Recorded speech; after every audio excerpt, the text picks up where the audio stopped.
it's like watching Zim Caviezel, from Passion of the Christ. So Wow. that kind of feels you are given. So what exactly, there are a lot of survival thrillers, there are a lot of survival and rescue thrillers, and recently Malayalam industry has given Manjumal Boys as well. So what exactly made you pick this film, sir? Because in almost all the survival thrillers, it will be like you will be lost somewhere, maybe cheated or something. You will lost somewhere, and finally how you reach your destination or what happens to you is gonna be a simple story actually. So what made you? Because in all survival thrillers, the element is gonna be the same actually. So what is that so different, or what is that what made you actually pick Najib's life to be translated to the silver screen? So, like you rightly said, survival in itself is a very universal theme. And what appeals to our conscience about survival is because it speaks on the resilience of the human spirit. Whatever circumstances you are faced with, however big the challenges are, how unfavorable the odds are, deep down the human mind has this amazing resilience, this strength to actually be able to overcome all that. So that is a universal theme that in any adaptation, any form, it always appeals to you. You're right. Survival thrillers, survival adventures, survival films will all have a common thread running through them. But this film is not just about survival. It's a very unique, uh, deeply meditative character study as well, because there is this man who's taken from a world full of water. So Najib, before going to the deserts, he was a free-diving sand miner. In the early 90s, people used to dive down into the riverbed and take sand for construction. Now it is banned, it is illegal, you can't do that now. But those days, it was a flourishing industry. So that was his job, that was what he used to do. And people who used to do that job, their days are like 4 to 6 hours, they're underwater. So their world is full of water. And then he lands up where even the air has no moisture. He's not given water to drink. He's not given water to wash himself. There is no water. Slowly, he has no one to speak his language to. Because two people who he sees, they don't know his language. He doesn't know their language. Slowly, he stops speaking. He begins to lose the ability to articulate. He can no longer form a sentence. And then 3 years later, when you see the person in the film, you realize that he's actually now probably more animal than human. Because for 3 years, he's only been with the animals. He's only interacted with them. He's only lived with them. The only living creatures he's been speaking to are the animals, the goats and the camels. So that metamorphosis is, I think, very unique to Najib's story. I don't think there has been another story said in the world where a human mind and a human body goes through that kind of a physical, physiological, mental, and emotional metamorphosis through the character arc. So that was very interesting for me. Sir, but while doing the physical transformation, there's just a lot of star heroes and star heroines. Whenever they're putting on weight and losing weight, they're actually going through a lot of health complications. So, but what made you take the risk and take up 31 kilos, putting on weight, gaining weight, and again losing 31 kilos is no joke actually. No, so it's not a joke. Yeah, didn't you worry about the health complications that might arise? Yeah, I did. See, in 2009, when Blessy sir offered me the film, I was still a very young actor. Okay, very young actor trying to find my space in the industry. I was doing fairly well for myself, but still I was trying to find my space in the industry. And Blessy sir was the most coveted director in Malayalam industry. He even today is. Every actor, every actress wants to do that one Blessy film at least. He's like that to us. I don't know if you've seen his other films. If you haven't, you should. Okay, you should see all his films. So at that point in time, a director known for eliciting fantastic performances from great legendary actors, like his first film was with Mamuka, second film was with Mamuka again, then he did films with Mohanlal sir. All of them have, in fact, even some of Mammootty sir's and Mohanlal sir's best performances are in recent history are from Blessy films. So such a filmmaker, for his dream film, for the most complex character that he has ever created or he has ever adapted, comes to a young actor and tells me, I want you to do this. So immediately I know the whole industry is jealous of me. I would be jealous of somebody who got this opportunity to do Najib. So what is the one thing that I should promise myself? That I will not let anyone see the film and say, he could have tried more. He could have put in some more effort. Either I do the film or I don't do the film. I decided to do the film. When I do something, I do it 120%. So Sir, what is the source of inspiration, sir, to accepting these kind of scripts? There is no company that will hire me because I have no qualification. Okay, so my whole life is about cinema only. I have a deep love of cinema. Secondly, it's a very, very inspiring true story, you know, and wonderfully adapted for the screen by Blessy sir. And thirdly, like I said, the most coveted, the highest paid director of Malayalam industry is telling you that for the next 16 years, whatever happens, I'm going to be behind this one film because this is my dream film. And he's chosen you. He's picked you for the past so many years, so many phases of my life I have traversed through. And the one constant is Aadu Jeevitham is happening. Aadu Jeevitham film is happening. So I keep saying, you know, on the 28th of March, for me, it is not a film release. It is like one big chapter of my life culminating. So let's see. Sir, can we expect the film to go to any Oscars and or some other bigger platforms where you can like bring us one more award? Because you already have a Rahman sir and Rasul Pokoti, the 2 Oscar winners. So we really hope so. We really hope that, of course, I mean, going to the academy, vying for an academy award and all also entails a lot of other things like a very big campaign. We have to now set up a campaign for the film, etc. In all honesty, all the money we had, we have put into making the film. That is the truth. So now, hopefully, when the film releases, some big studio or somebody will see the film and tell us, someone like, Ravi Garu, somebody will tell us, sir, you have to do a proper Los Angeles campaign, and maybe Jimmy can help us. Because that is, I'm being very honest here, like, this is a very, very expensive film. For Malayalam, for Telugu, it's okay. For Malayalam, it's a very, very expensive film. In fact, probably the most expensive film ever made in Malayalam. So we really don't have any more money. See the trailer, you feel like, okay, this was all shot in the desert. So why did it actually need, 80 crore budget to be put in? Is it like you spent more on the quality sound, or is it because of the visuals, or you used any VFX? Actually, we think to start the desert in Rajasthan, but we can't found any deep desert there, and also the gods are very different in Arabian gods and Indian gods are like that. So many hurdles was there, and also in 2018. Money value for US dollar was only 60 rupees. I think that was only in 16. Now it's 82, 83, 85, like that. So that fluctuation is also affected, and we spend a lot of money for the COVID situations and all. And also we found very beautiful location we shot in desert around 150 days. So that all are very expensive, and Mr. A.R. Rahman, Rasul Pokoti, all technicians are very good technician in India itself. So Understood, sir. Sir, మీరు already ఇప్పుడు goat life ఒక Malayalam cinema వస్తుంది. Again in ఏప్రిల్లో I think your releasing Manjummel boys as well. అది ఇంకా date అనుకోలేదు sir. అది కూడా same survival and rescue thriller. అంటే because you are fan of that kind of genres are? Sir, we're basically fan of Malayalam films and అంటే content rich films అండి. Not necessarily ఇదే అని చెప్పకూడదేమో, కానీ ఇదైతే అందరికీ నచ్చేది ఏంటి అంటే నిజంగానే content rich films that comes from Malayalam industry అనేది ఒక ఓపెన్ ఫ్యాక్టే. We love those films, and also Manjummel boys కూడా we were trying for that film since a long time, and again hopefully we may do that, and this film run and everything సఫిషియెంట్గా సరిపోయినాకే then we're going to release the thing. Prithviraj గారితో ఏమైనా stand alone film ఏమైనా plan చేస్తున్నారు సార్? డెఫినెట్గా sir, ఆ chance రావాలి అనేసి sure shot. You know one thing, we have missed him in some very very big film, but the thing is okay. And again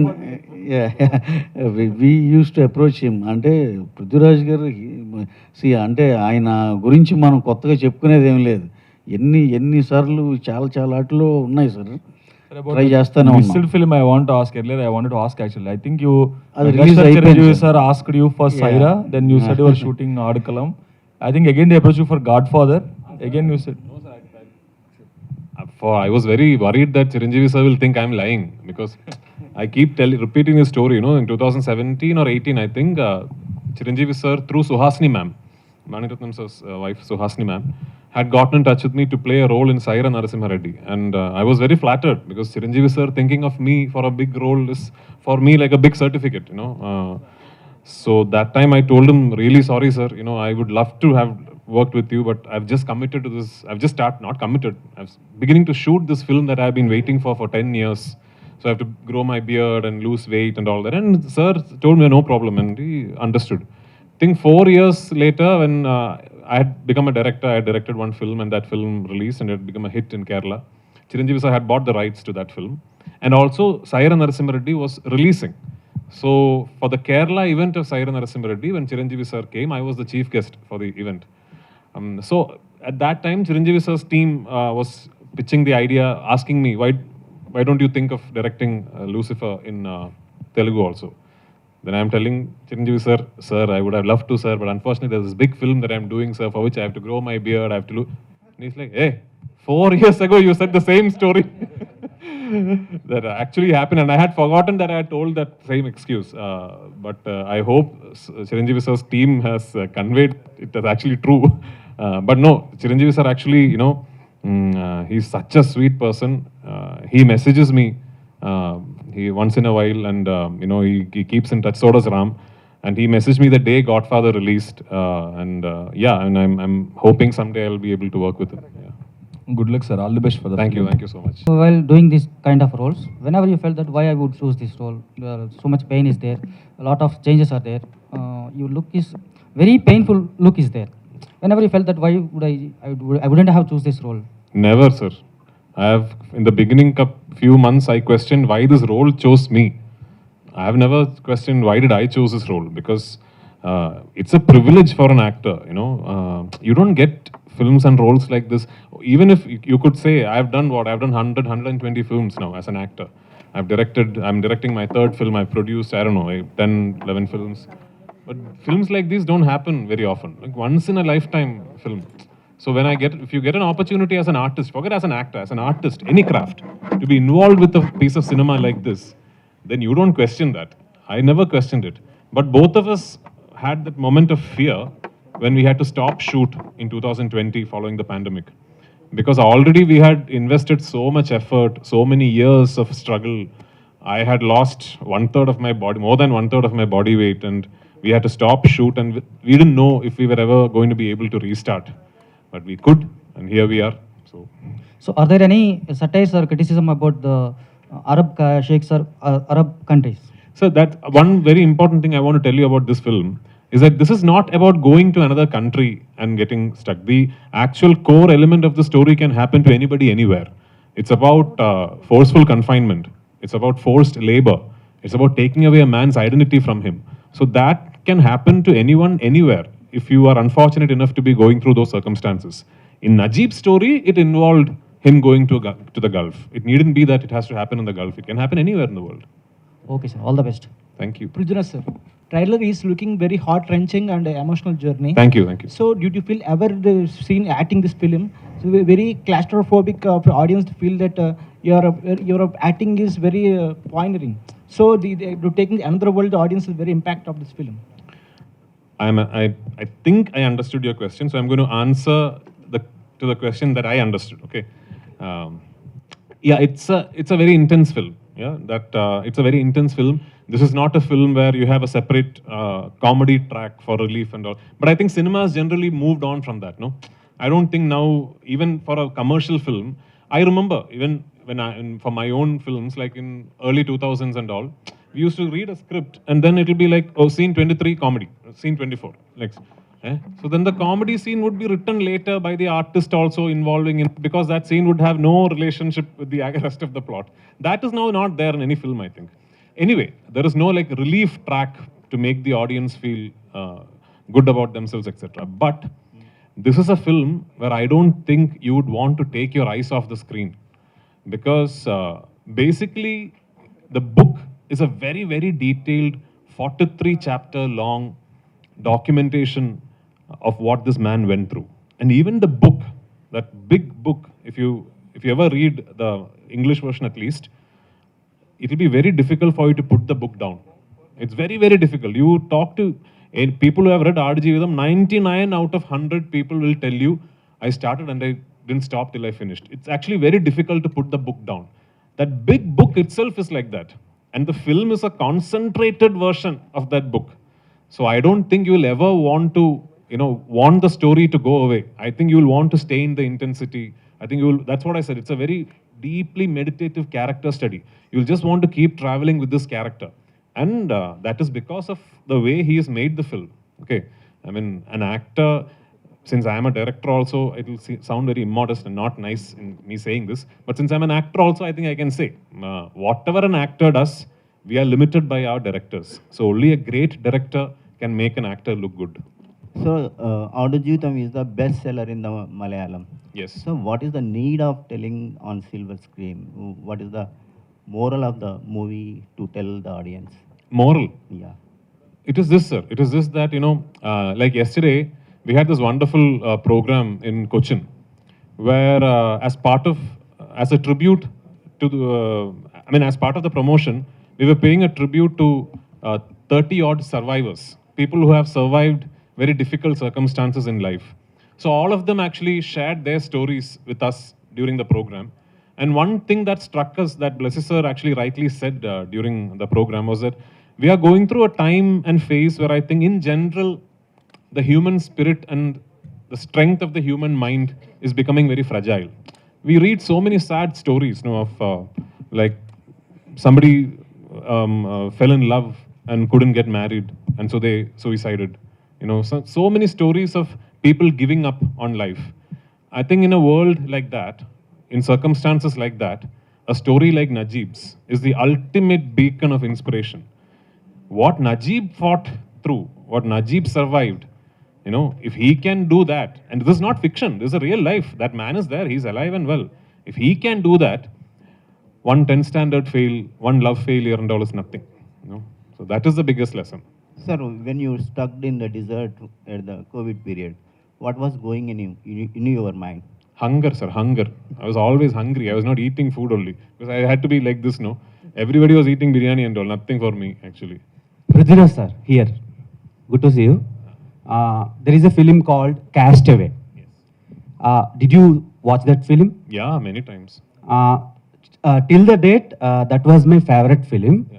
I hope 28th March, this is my favorite, I hope. Thank you so much. Thank you so much. What would you say about Castaway and the Goat Life, Aadu Jeevitham? Yeah, so like he asked, they are both survival stories of people having to fight circumstances, fight solitude, and hold on to sanity and survive. The difference is the character metamorphosis, I said, It is one thing being alone, talking to a volleyball. It's one thing being so desperate in your solitude that you subconsciously try and be one among the animals so that you feel like you are in a society. And that's a very interesting character arc. I don't know if there is any other story that speaks of such a metamorphosis. Have you adopted any characteristic transformations from that character, Castaway character?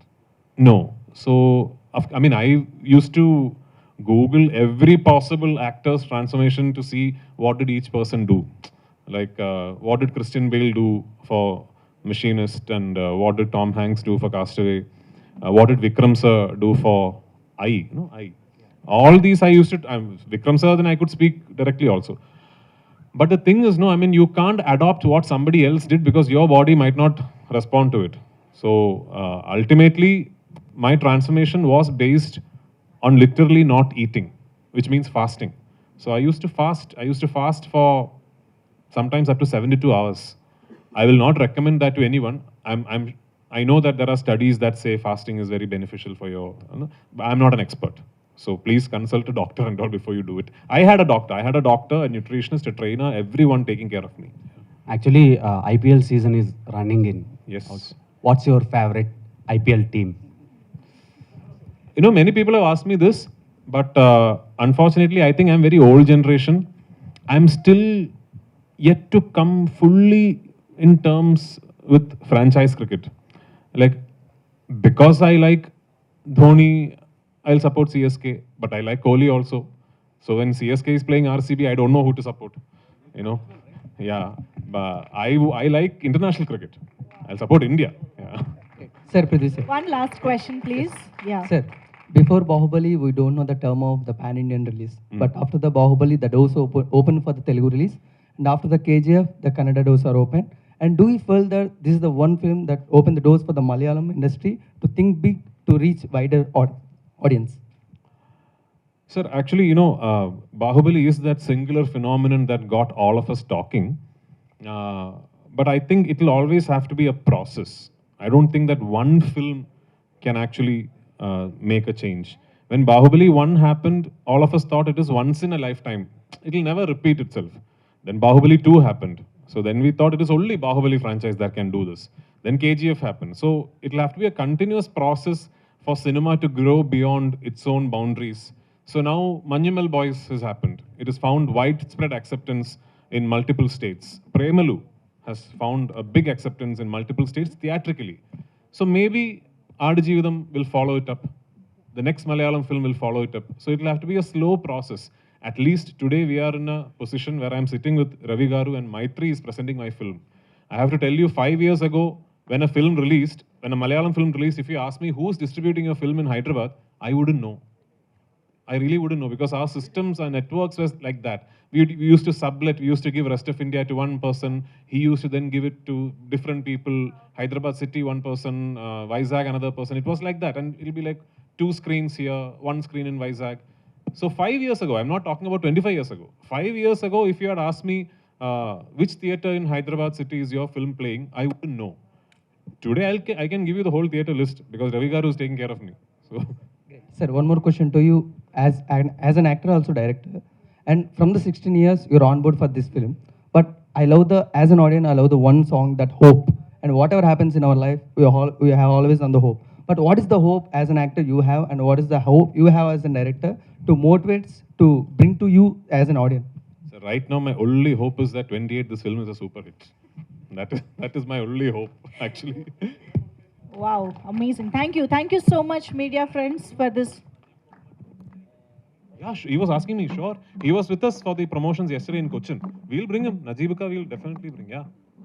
Okay, soon Najib Gar kuda join avabothunaru annamata promotions ki. Thank you so much, media friends, and thank you so much, Pruthviraj sir and Blessy sir and Jimmy sir for joining us. And yes, mark the date, guys.